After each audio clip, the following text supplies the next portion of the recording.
Hello everyone, कैसे हो आप सभी। स्वागत है आपका हमारे यूट्यूब चैनल में। आज हम क्लास 9 से साइंस का third chapter atom and molecule discuss करेंगे। ये चैप्टर थोड़ा कॉम्प्लिकेटेड चैप्टर है, मतलब आप इस चैप्टर को जितने बार डिस्कस करोगे आपको ये लगेगा कि अभी प्रॉपर तरीके से आपने इस चैप्टर की रिवीजन नहीं की है। प्रॉपर तरीके से इस चैप्टर को आप तभी माइंड में सेट कर पाओगे जब आप इसका text book NCERT text book से और कोई हेल्प बुक है उससे इसके न्यूमेरिकल्स और उसकी टर्म्स की बार बार प्रैक्टिस करोगे। तो चलिए चैप्टर शुरू करते हैं। चैप्टर का नाम है एटम एंड मॉलिक्यूल्स। तो सबसे पहले एटम की जो बात हुई थी वो महर्षि कनंद ने की थी।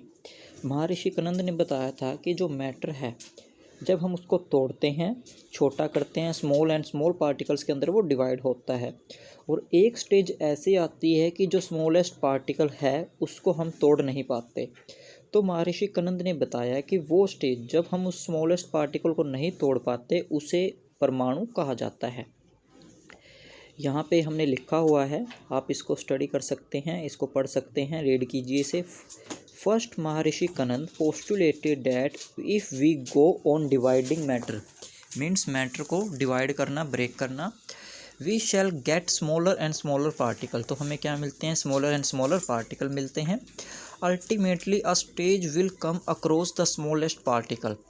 तो एक टाइम पे उस स्मॉलेस्ट पार्टिकल के आगे एक ऐसी स्टेज आती है which further division will not be possible, जहाँ पे और ज़्यादा डिवीज़न नहीं हो सकती, और उसे क्या कहा गया है? परमाणु। ही नेम्ड दिस पार्टिकल परमाणु। उसके बाद एक दूसरे इंडियन फिलोसफर हुए हैं कतियानम, उन्होंने भी यही बताया है। उन्हें कहा है कि the डिक्ट्राइन and said these postulated normally exist in combined form which give us various form of matter।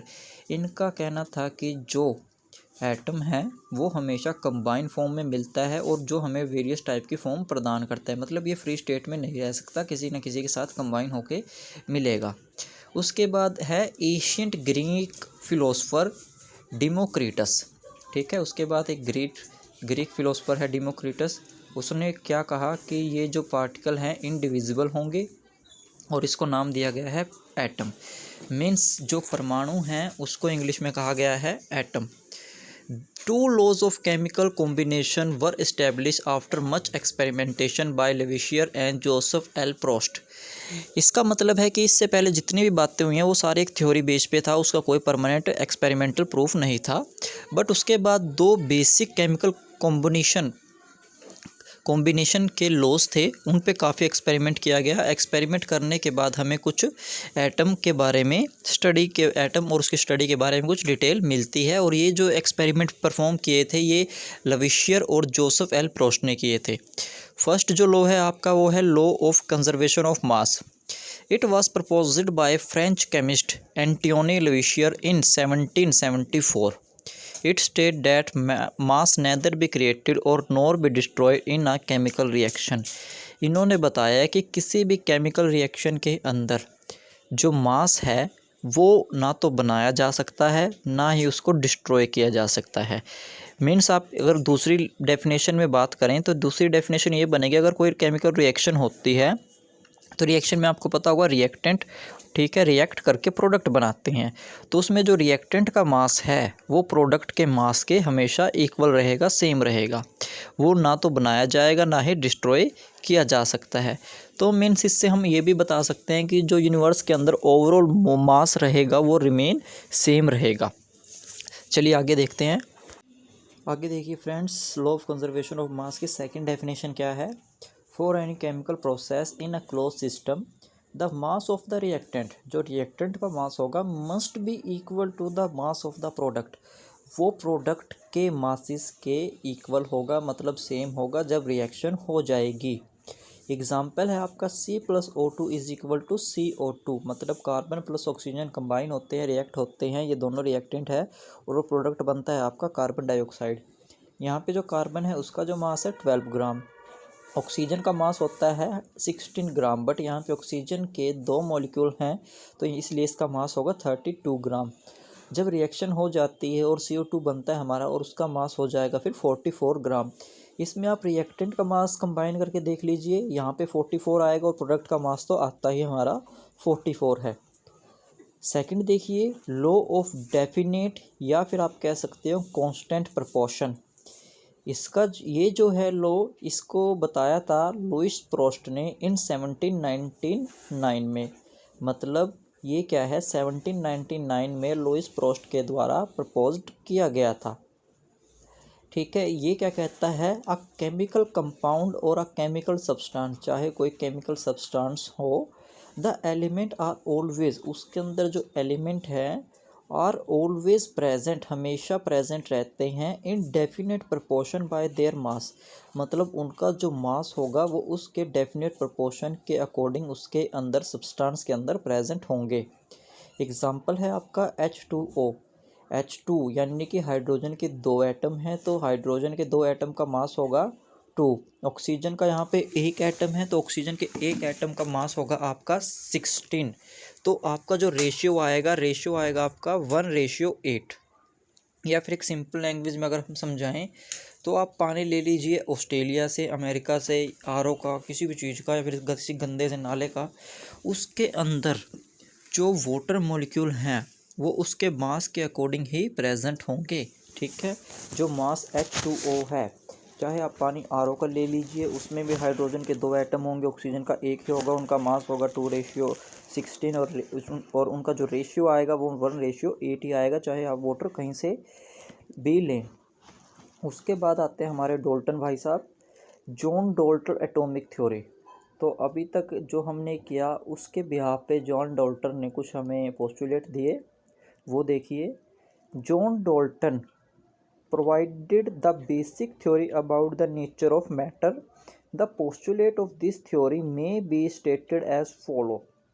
एक एक करके हम डिस्कस करते हैं। फर्स्ट है हमारा, all matter is made up of small particle called atom. तो ये सिंपल सी बात थी, काफ़ी कोई समझाने वाली बात है ही नहीं कि जितने भी मैटर हैं वो किसी ना किसी स्मॉल पार्टिकल से मिलके बने होते हैं, उसे हम कहते हैं एटम। सेकेंड है, एटम आर इनडिविजिबल पार्टिकल। मतलब एटम वो पार्टिकल है जिसको डिवाइड नहीं किया जा सकता, जिसको आगे तोड़ा नहीं जा सकता।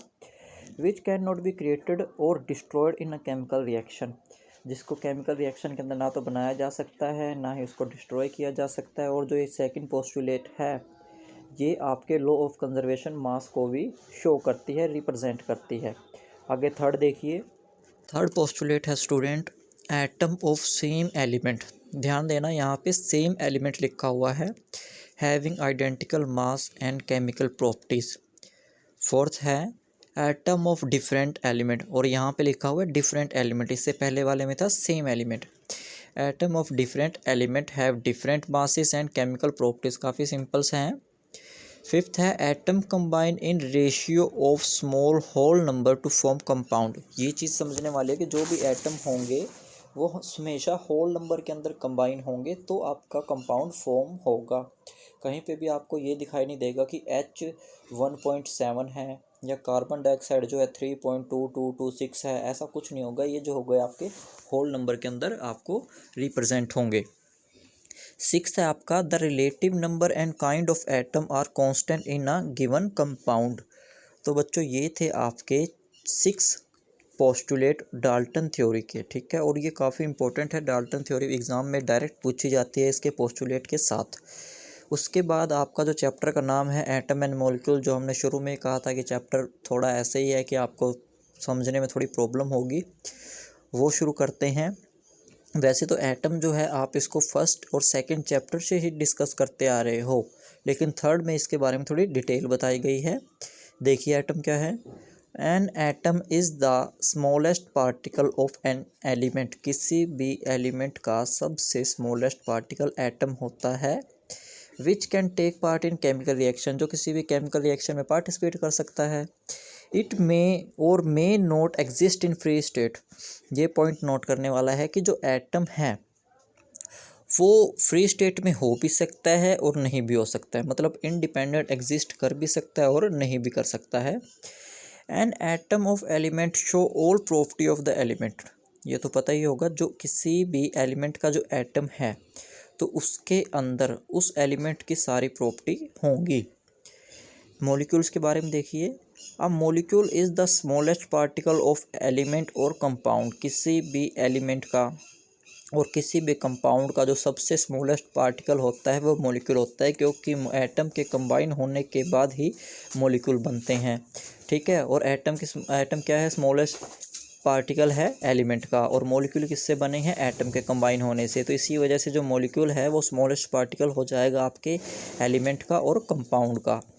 दूसरा पॉइंट है it exist in free state, कोई भी जो मॉलिक्यूल है वो हमेशा फ्री स्टेट के अंदर एग्जिस्ट करता है। थर्ड है आपका a molecule show all the properties of that substance, ये सिंपल रहेगा, सेम सा है। उसके बाद आता है स्टूडेंट्स आपका मॉलिक्यूल्स ऑफ एटम। ठीक है, इसके बाद आएगा आपका मॉलिक्यूल्स ऑफ कंपाउंड। सबसे पहले ये देखते हैं, the molecules of an element are constituted by the same type of atom. कोई मॉलिक्यूल है, ठीक है, और उसके अंदर जो एलिमेंट प्रेजेंट हैं उसके अंदर उस एलिमेंट के ही सेम एटम प्रेजेंट होंगे। ठीक है, मतलब कोई भी जो मॉलिक्यूल हमारा बना है किसी भी एलिमेंट से जुड़ के, तो जो वो एलिमेंट्स हैं उन एलिमेंट्स के अंदर उनके सेम टाइप के एटम प्रेजेंट होंगे, और इसी को ही कहा जाता है मॉलिक्यूल्स ऑफ एटम। नेक्स्ट देखिए, आगे देखिए, molecules of many element are made up of only one atom of that element. कई बार क्या है, जो मॉलिक्यूल्स बने होते हैं, ठीक है, उनके अंदर एलिमेंट का एक ही एटम प्रेजेंट होता है और उसको मोनो एटॉमिक बोला जाता है। जैसे आर्गन, आर्गन के अंदर जो है एक ही एटम प्रेजेंट है, हीलियम के अंदर एक ही एटम प्रेजेंट है, नियोन के अंदर एक ही एटम प्रेजेंट होगा, तो ये क्या होंगे, mono atomic. Oxygen molecule consist to atom of oxygen. ठीक है, आपने देखा होगा हम ऑक्सीजन को O2 लिखते हैं, मतलब उसके अंदर क्या है, ऑक्सीजन के 2 एटम है, और इसलिए उसको बोला जाता है डाई एटॉमिक। अगर ऑक्सीजन के अंदर 3 एटम होंगे, ठीक है, जिसको हम O3 लिखेंगे, ठीक है, वो हो जाएगा ओजोन, और उसको हम बोलेंगे ट्राई एटॉमिक।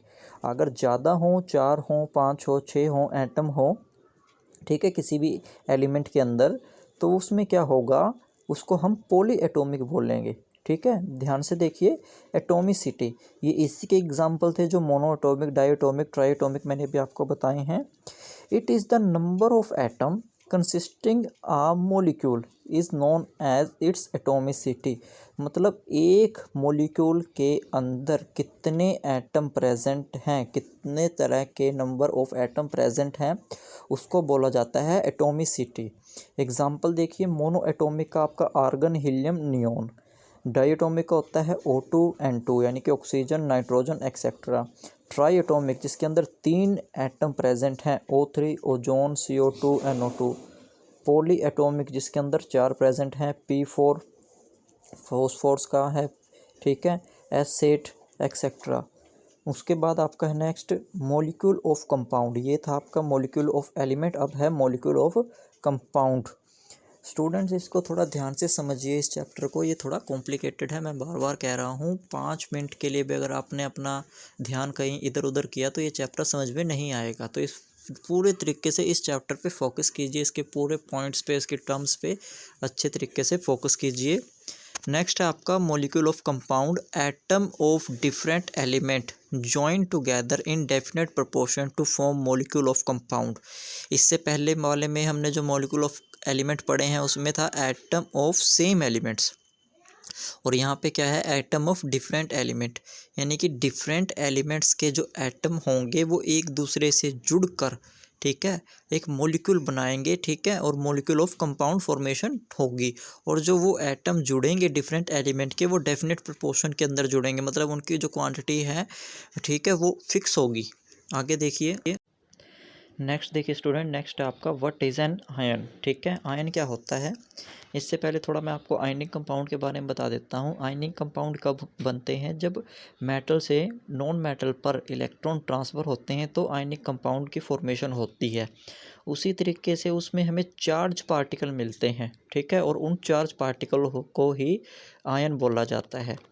देखिए यहाँ पे, an ion is a charged particle, ठीक है। आयन क्या है, एक चार्ज पार्टिकल है फॉर्म्ड बाय लूज और गेन ऑफ इलेक्ट्रॉन, ठीक है, जो लूज और गेन ऑफ इलेक्ट्रॉन से बनता है। और ये किसके बीच होता है, मेटल और नॉन मेटल्स के बीच। An ion can be negatively और पॉजिटिवली चार्ज। कोई आयन जो है वो दो तरह का हो सकता है, एक तो पॉजिटिव चार्ज, एक नेगेटिव चार्ज। सो उसमें देखिए सबसे पहले कैटायन। कैटायन क्या है, पॉजिटिव चार्ज्ड आयन होगा, ठीक है। अब इसमें देखो कैटायन और एनायन में कंफ्यूज होने की जरूरत नहीं है। आप ये देखें ध्यान से, जो कैटायन है उसमें टी आता है, ठीक है, और टी एक प्लस के सिंबल की तरह रिप्रेजेंट होता है, इसलिए जो कैटायन होंगे उन पे पॉजिटिव चार्ज होगा। It is positive charge ion, it is formed by loss of electron. अब दूसरी बात क्या है, एक बनते कैसे हैं, लॉस ऑफ इलेक्ट्रॉन से, मतलब जिसके पास देने लायक कुछ है, जिसके पास पॉजिटिव चार्ज है, वही कुछ ना कुछ दान कर सकता है, इसलिए ये क्या है, लॉस ऑफ इलेक्ट्रॉन, इलेक्ट्रॉन को त्याग देते हैं, मतलब लूज कर देते हैं। सेकंड है आपका anion. It is negative charge ion, it is formed by gain of electron. Gain of electron का मतलब होता है इलेक्ट्रॉन को ले लेना, ठीक है, इलेक्ट्रॉन को हासिल करना। और कैटायन क्या करते हैं, इलेक्ट्रॉन को छोड़ते हैं, रिलीज़ करते हैं, और जो एनायन है वो इलेक्ट्रॉन को एक्सेप्ट कर लेते हैं, गेन कर लेते हैं। एग्जाम्पल आपका NaCl होता है जो, ठीक है, उसमें देखिए जो आपका Na होता है वो कैटायन होता है, ठीक है, यानी कि पॉजिटिव चार्ज आयन होता है, और Cl जो है आपका नेगेटिव चार्ज एनायन होता है।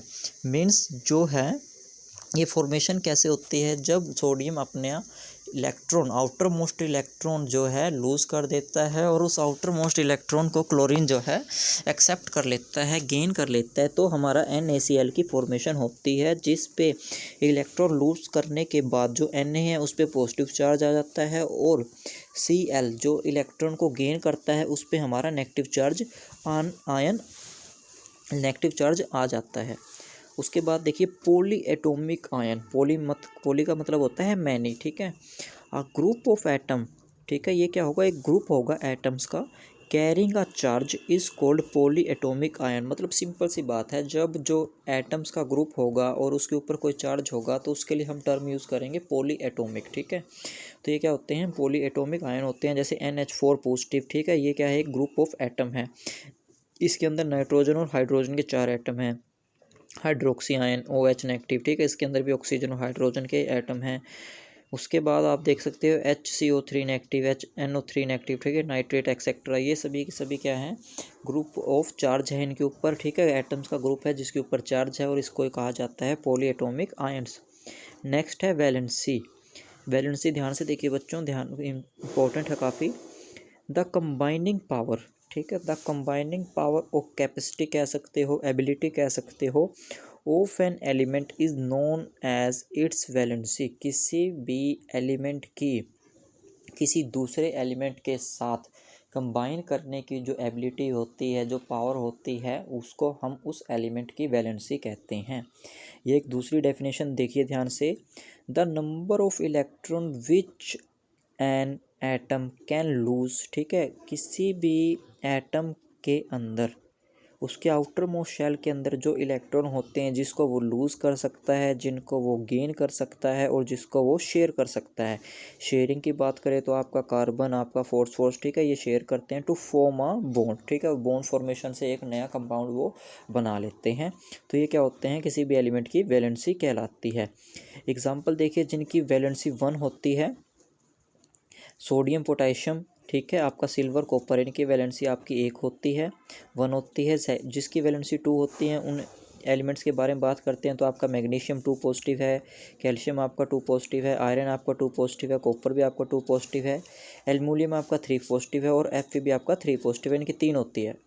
हाँ तो स्टूडेंट, अब आपका इस चैप्टर की सबसे इम्पोर्टेंट यानी कि मोस्ट इम्पोर्टेंट टर्म्स शुरू होती हैं, और यही वो टर्म है जिनके बिहाफ पे आपके न्यूमेरिकल आएंगे, इसीलिए इन टर्म को ध्यान से समझना है और बार बार प्रैक्टिस करनी है इनके न्यूमेरिकल के साथ।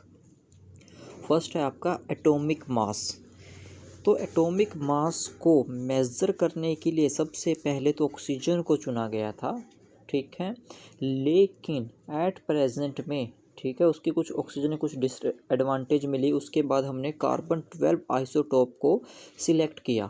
सो carbon 12 isotope was chosen as the standard reference for measuring the atomic masses. One atomic mass unit is a mass unit. देखिए वन एटॉमिक मास यूनिट क्या होती है, यानी कि AMU क्या होती है।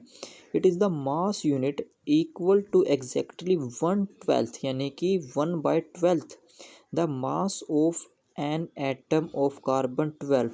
मतलब जो कार्बन 12 आइसोटोप है उसके एक एटम का 1/12वां हिस्सा, मतलब 1/12 पार्ट जो होता है वो होता है आपका एटॉमिक मास यूनिट। ठीक है। AMU is now written as small u, इसमें सॉरी कैपिटल लिखा हुआ है लेकिन ये स्मॉल यू होता है, जिसको आप यूनिफाइड मास बोलते हो। पहले आप इसको AMU लिख सकते थे, ठीक है, लेकिन अब इसको आप स्मॉल यू से डिनोट करते हो, जिसको यूनिफाइड मास बोला जाता है। मीन्स AMU क्या है, एटॉमिक मास को मेज़र करने के लिए यूनिट होती है।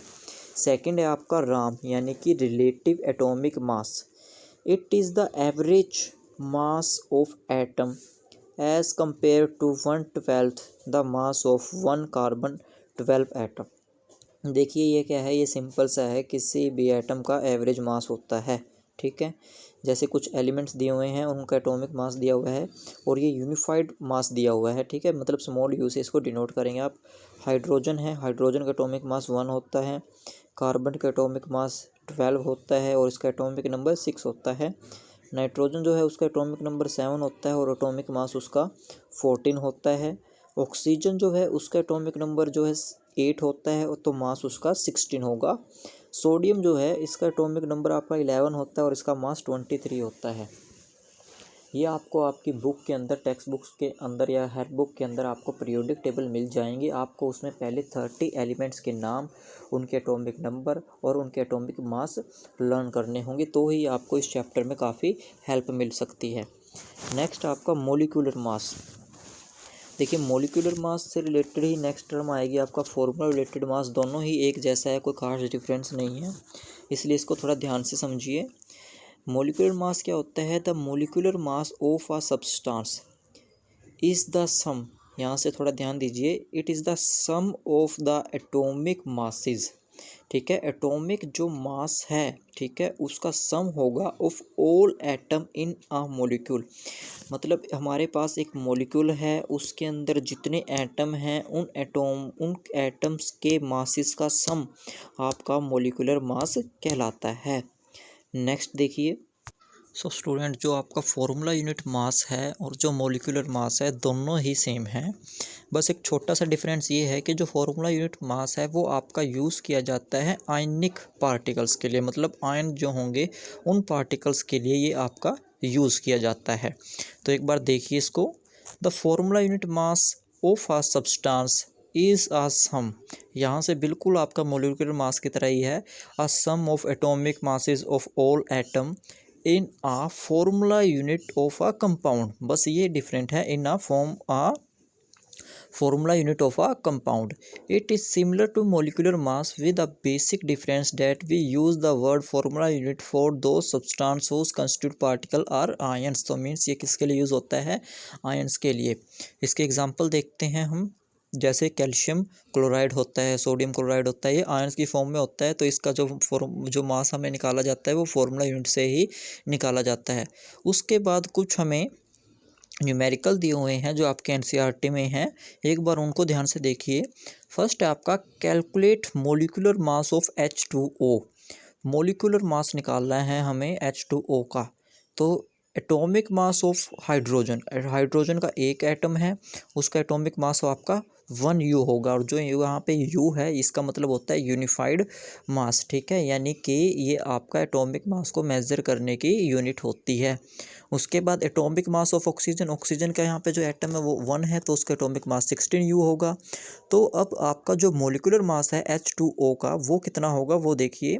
हाइड्रोजन के 2 हैं एटम, तो वहाँ पे 2, ठीक है, और यानी कि 2 नंबर आएंगे। हाइड्रोजन के मल्टीप्लाई 1 से करोगे, क्योंकि हाइड्रोजन का जो एटॉमिक मास है वो 1 होता है, और 2 तो आपके यहाँ पे हाइड्रोजन के 2 नंबर हैं, 2 एटम है, इसलिए आपने 2 लिखा है। प्लस ऑक्सीजन जुड़ी हुई है, अब ऑक्सीजन का एक ही एटम है, ठीक है, +1 × 16, और जो 16 है ये क्या है, ऑक्सीजन का आपका एटॉमिक मास होता है। तो 2 + 16 = 18 U।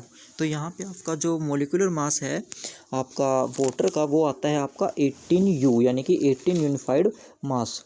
नेक्स्ट है आपका calculate formula unit mass of calcium chloride. अब देखिए यहाँ पे जो कैल्शियम क्लोराइड है ये एक आयनिक कंपाउंड है, इसका फॉर्मूला यूनिट मास बिल्कुल सेम तरीके से ही निकाला जाता है मॉलिक्यूलर मास की तरह। बस एक ही डिफरेंस यहाँ पे क्या है कि ये एक आयनिक कंपाउंड है। जैसे कि एटॉमिक मास ऑफ कैल्शियम का जो एटॉमिक मास है वो 40U होता है, ठीक है। और जो क्लोरीन है उसका जो आपका एटॉमिक मास है वो 35.5U होता है। तो इसका फॉर्मूला यूनिट मास क्या होगा, 40 + 2, ठीक है, मल्टीप्लाई 35.5। यहाँ पे जो 40 है मतलब जो कैल्शियम का एटॉमिक मास है वो 1 यूनिट के अंदर ही रहेगा, मतलब 1 से ही मल्टीप्लाई रहेगा, क्योंकि कैल्शियम के जो एटम है वो 1 हैं और क्लोरीन के यहाँ पे 2 एटम है, इसलिए क्लोरीन को 2 से मल्टीप्लाई किया गया है उसके एटॉमिक मास को। तो यहाँ पे आपका आ जाता है 40 + 71 = 111U, ठीक है, यानी कि 111 आपका एटॉमिक मास आ जाता है, सॉरी मोलिकुलर मास आ जाता है आपका कैल्शियम क्लोराइड का। नेक्स्ट इंपॉर्टेंट टर्म है स्टूडेंट आपका molar mass. Mass of 1 mole of a substance is called molar mass. इसको बस आप यहाँ तक ध्यान रखें, आगे पढ़ना चाहे तो पढ़ सकते हैं, बस यहाँ तक ये काफ़ी इंपॉर्टेंट है।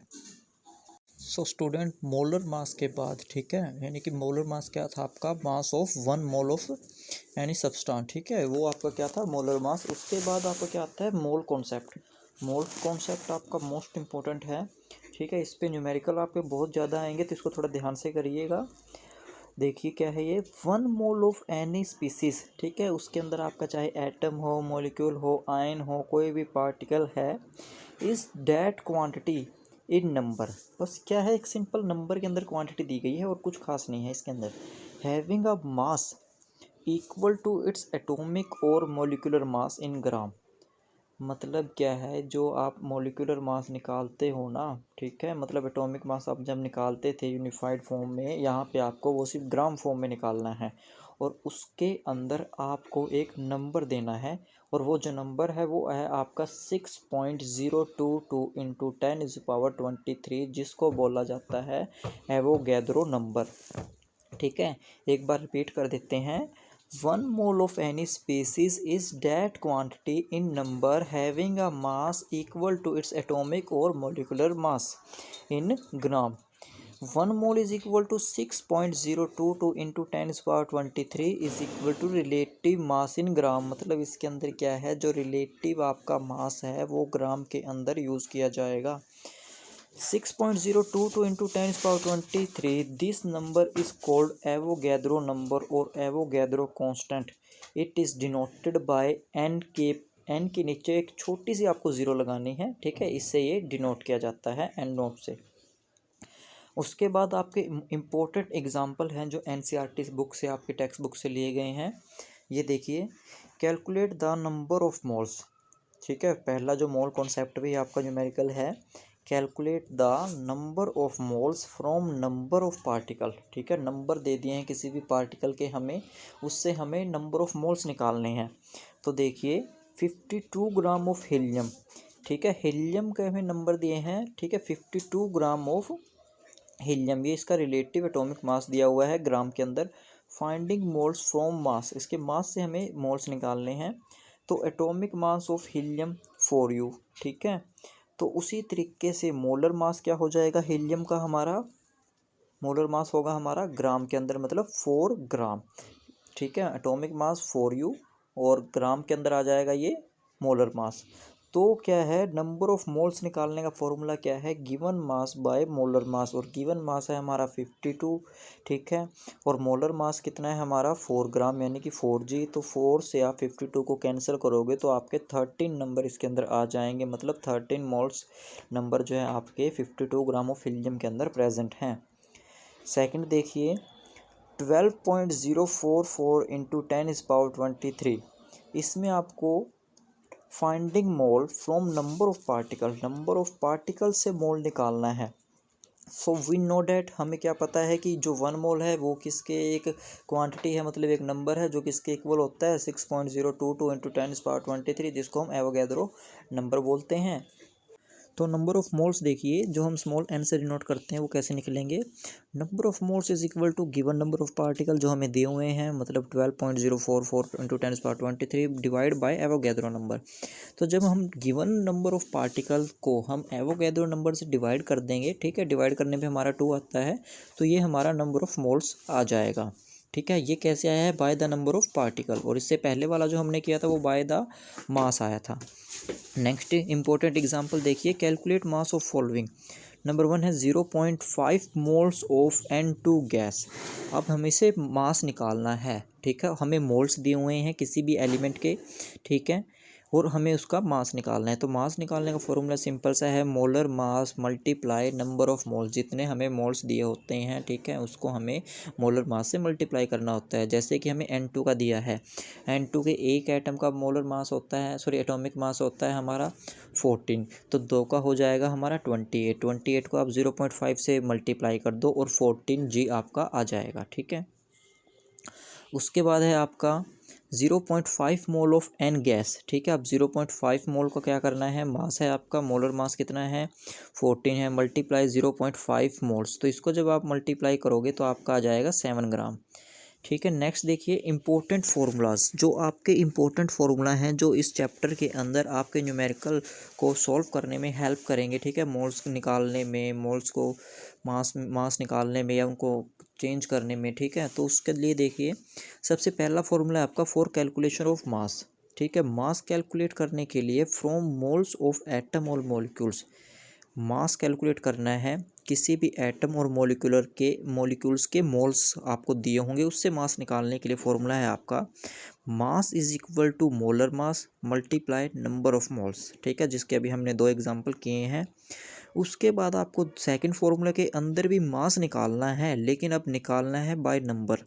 तो बाय नंबर में अभी हमने किया था given number of particle by Avogadro number, ठीक है, given number of particle by Avogadro number. और उसके बाद जो हमने निकाला है मास, मतलब small m is equal to m into n, ठीक है, n यहाँ पे नंबर है, तो स्मॉल m क्या हो जाएगा m into n by n naught, ठीक है, यानी कि एवोगैड्रो नंबर। थर्ड है आपका फॉर कैलकुलेशन ऑफ मोल्स, आप मोल निकालना है और ये किससे निकालना है, बाय मास। तो ये क्या है, n is equal to given mass by molar mass, जो आपने शुरू के फर्स्ट एग्जांपल जो आपने किया था हीलियम वाला, ये सेम है। गिवन मास आपका हीलियम का 52 दिया गया था और मोलर मास था 4, तो आपका 13 आ जाता था। तो ये mass of calculation of moles का है। थर्ड देखिए, फोर्थ स्टूडेंट आपका फॉर कैलकुलेशन ऑफ मोल्स, ठीक है, मोल्स निकालने हैं फ्रॉम नंबर से, क्या होगा, given number of particle divide by Avogadro number. Fifth है आपका नंबर ऑफ पार्टिकल निकालने हैं, इससे पहले हम मास निकाल चुके हैं, मोल्स निकाल चुके हैं, अब हमें नंबर ऑफ पार्टिकल निकालने हैं, और कैसे निकालेंगे, बाय मास, ठीक है। तो इसमें क्या होगा, given mass divide by molar mass multiply करना है आपको एवोगैड्रो नंबर, जिसकी वैल्यू होती है 6.022 इंटू 10⁻23। सिक्स्थ है आपका for calculation of number of particle bye moles, इसमें सिंपल है आपका n मल्टीप्लाई एवोगैड्रो नंबर। तो जितने भी न्यूमेरिकल होंगे उसमें ये 4 चीज़ें ही घूमेंगी आपकी, moles, mass, number of particles, ठीक है, नंबर ऑफ मोल्स।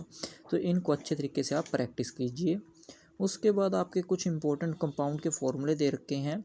वैसे तो आपके जो NCERT टेक्स्ट बुक है, ठीक है, उसके अंदर ये फॉर्मूले हैं आपके, वो अच्छे तरीके से बना के दिखाए हुए हैं।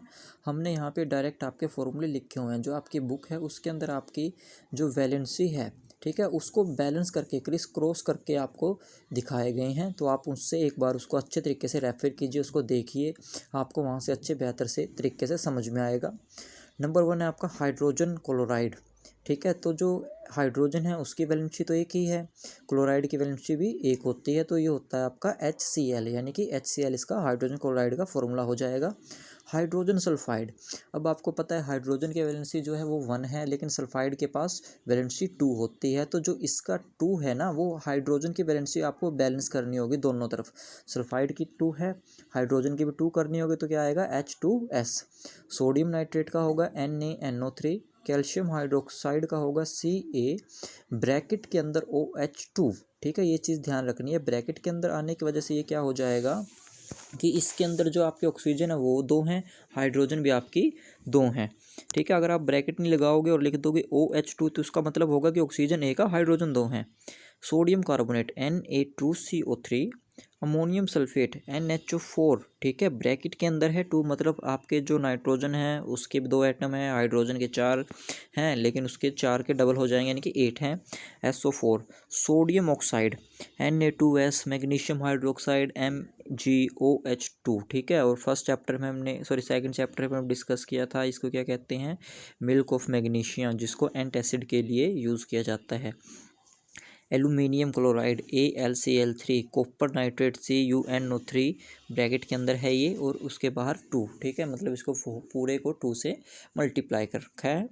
उसके बाद जो चैप्टर में आपकी टेक्स्ट बुक में इंपॉर्टेंट टर्म कुछ रह गई थी वो देख लेते हैं एक बार। तो सबसे पहले जो साइंटिस्ट थे जिन्होंने हमें एलिमेंट्स के सिंबल दिए। अब सिंबल क्यों दिए, क्योंकि वही बात है, आज के टाइम में अब हम खुद लेके चलते हैं, हम टाइपिंग में व्हाट्सएप टाइपिंग करते हैं, चैटिंग करते हैं, तो उसमें सिंपल शॉर्ट फॉर्म यूज़ करते हैं। तो उसी तरीके से साइंटिस्ट भी लंबे टर्म को यूज़ कर करके बोर हो चुके थे, इसलिए उन्होंने शॉर्ट सिंबल इनके डिस्कवर किए। तो सबसे पहले भाई साहब जो थे वो डाल्टन थे, जिन्होंने हमारे ये सिंबल डिस्कवर किया, लेकिन उनके जो सिंबल थे वो किसी को इतने खास पसंद नहीं आए, मतलब उनकी शेप, ठीक है, उनके शेप उनके स्ट्रक्चर किसी को समझ में नहीं आए, तो वो रिजेक्ट कर दिए गए। उसके बाद फिर आते हैं हमारे बर्जीलियस भाई साहब। इन्होंने देखिए क्या किया, इन्होंने हमें जो एलिमेंट्स हैं उनके सिंबल दिए, और उनके सिंबल कैसे दिए, एक प्रॉपर वे में, मतलब उनके जो नाम है ना एलिमेंट्स के, उनके एलिमेंट्स के नाम के अंदर जो सिंबल यूज़ किए गए हैं उन सिंबल्स से ही उनको एलिमेंट को डिनोट किया जाता है, मतलब पहले 2 या 3 लेटरों से। जैसे कि आपका हाइड्रोजन है, हाइड्रोजन में H है तो H फॉर हाइड्रोजन। अब दूसरा आपका हीलियम है, हीलियम के अंदर भी H है लेकिन H के साथ E दे दिया है, ठीक है। तो बर्जीलियस यहाँ पे काफ़ी इंटेलिजेंट थे, उन्होंने H के साथ E दे दिया ताकि कोई कन्फ्यूज़न ना हो। उसके बाद है आपका IUPAC, ऑब्जेक्टिव टाइप में कई बार इसके फुल फॉर्म पूछ लेते हैं, International Union of Applied and Pure Chemistry. Approve name of elements, first letter always written in capital letter, ठीक है। ये कुछ रूल है, जैसे कि जो बेसिक रूल हैं आपके वो तो NCERT में सारे दिए हुए हैं, हमने यहाँ पे आपको एक शॉर्ट फॉर्म में एक छोटे तरीके से समझाने की कोशिश की है बस। जो फर्स्ट लेटर है वो हमेशा कैपिटल लेटर को लिखा जाता है, जैसे हाइड्रोजन में दिया हुआ है, ठीक है, हीलियम में दिया हुआ है H, सोडियम में दिया हुआ है N। उसके बाद जो सेकंड लेटर है वो स्मॉल लिखा जाता है। Some symbol of element take from Latin, German और Greek language, just like iron, iron take word from Latin language which used for ferrum, ठीक है। फिरम मतलब जो एक लैटिन वर्ड है, इसके लिए आपका जो Fe है वो फिरम से लिया गया है सिंबल, लेकिन आप इसको आयरन कहते हो। सोडियम, सोडियम जो है आपका उसका सिंबल Na है, लेकिन जो ये Na है ये नेट्रियम से लिया गया है। उसी तरीके से पोटेशियम का जो सिंबल K है, इसका जो वर्ड है वो कैलियम से ये लिया गया है। तो स्टूडेंट यहाँ पे आपका ये चैप्टर यहाँ पे कंप्लीट होता है, एटम एंड मॉलिक्यूल्स। और मैं दोबारा कह रहा हूँ आपके दिमाग का दही हो चुका होगा, क्योंकि ये चैप्टर कुछ ऐसा ही है। अब आपकी टेक्स्ट बुक के अंदर NCERT जो टेक्स्ट बुक है उसमें जहाँ पे जो भी क्वेश्चन आंसर दिए हुए हैं, ठीक है, चैप्टर के मिड में दिए हुए हैं, चैप्टर के बिल्कुल एंड में एक्सरसाइज दी हुई है, उसके अंदर आपके न्यूमेरिकल दिए गए हैं, आपके फॉर्मूला फॉर्मेशन दी गई है, आपसे डिफरेंस पूछे गए हैं, आप उनकी ज़्यादा से ज़्यादा प्रैक्टिस कीजिए, क्योंकि ये चैप्टर काफ़ी इंपॉर्टेंट है, काफ़ी मार्क्स का आता है। और चैप्टर थोड़ा सा कॉम्प्लिकेटेड आपको लगेगा, टर्म आपको बार बार पढ़नी होगी, बार बार प्रैक्टिस करनी होगी, तो आप जितना हो सके इसकी प्रैक्टिस कीजिए। Okay, thank you student. और हाँ, अगर किसी को कोई चीज़ अभी भी समझ में ना आई हो ना, तो कमेंट सेक्शन में आके आप मैसेज कर देना, हम आपको वहाँ पे सॉल्यूशन प्रोवाइड करवा देंगे, ठीक है। आप मैसेज किया करो, तभी हमें पता लगेगा कि आपको क्या चीज़, क्या कॉन्सेप्ट समझ में नहीं आया है। Okay, thank you all.